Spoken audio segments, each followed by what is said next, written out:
আসসালামু আলাইকুম। আশা করি ভালো আছেন। আজকে গলার একটি গুরুত্বপূর্ণ রোগ নিয়ে কথা বলবো। মেডিকেলের ভাষায় আমরা যাকে গ্লোবাস ফেরিঞ্জিয়াস বলে থাকি। রোগীরা সাধারণত আমাদের কাছে এসে কমপ্লেইন করে গলায় কাটা কাটা বিঁধে, গলার মধ্যে কিছু আটকে আছে এবং বারবার গলা পরিষ্কার করার ইচ্ছা জাগে। কিছু কিছু ক্ষেত্রে রোগীরা এসে বলে যে আমার গলায় কাটা লাগছে অথবা গলায় কোনো চুল আটকে আছে। এরকম ক্ষেত্রে আমরা পরীক্ষা নিরীক্ষা করার পরে অনেক সময়ই দেখা যায় যে গলায় কোনো কাটা নেই, আসলেই তার রোগের জন্য গলায় কাটা কাটা লাগছে। এই রোগটিকেই আমরা মেডিকেলের ভাষায় গ্লোবাস ফেরিঞ্জিয়াস বলে অভিহিত করে থাকি। এই রোগটি বেশিরভাগ ক্ষেত্রেই কোনো কারণ খুঁজে পাওয়া যায় না। অনেক সময় কারো সাইকোলজিক্যাল প্রবলেম বা অতিরিক্ত চিন্তা করার কারণে এরকম মনে হয়। কিছু কিছু ক্ষেত্রে টনসিল এবং ফেরিংসে ক্রনিক ইনফেকশনের কারণেও এরকম হতে পারে। অনেক সময় নাকের সাইনোসাইটিস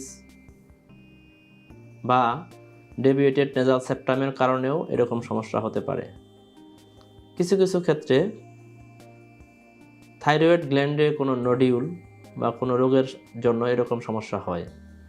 অনেক সময় দেখা যায় জটিল কোনো রোগের লক্ষণ হিসেবেও গলায় কাটা কাটা বিঁধা অথবা গলায় কিছু আটকে আছে বলে মনে হয়।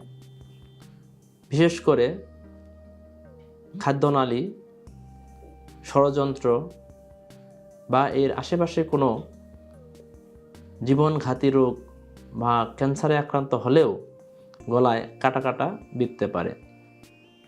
এজন্য আপনার গলায় কাটা কাটা বিঁধে এই রোগটি গ্লোবাস ফেরিঞ্জিয়াস নাকি অন্য কোনো জটিল রোগে আক্রান্ত হচ্ছেন সেই বিষয়ে অবশ্যই সতর্ক হতে হবে এবং সঠিক সময়ে চিকিৎসকের পরামর্শ নিলে চিকিৎসক আপনাকে দেখে এবং সিম্পল একটি পরীক্ষা ফাইবার অপটিক ল্যারিঙ্গোস্কোপি অর্থাৎ এন্ডোস্কোপিক মেশিন দিয়ে আপনার গলা পরীক্ষা করার মাধ্যমেই অতি সহজেই নির্ণয় করতে পারবেন এটি কি সিম্পল গ্লোবাস ফেরিঞ্জিয়াস নাকি জীবনঘাতী কোনো রোগে আক্রান্ত হচ্ছেন।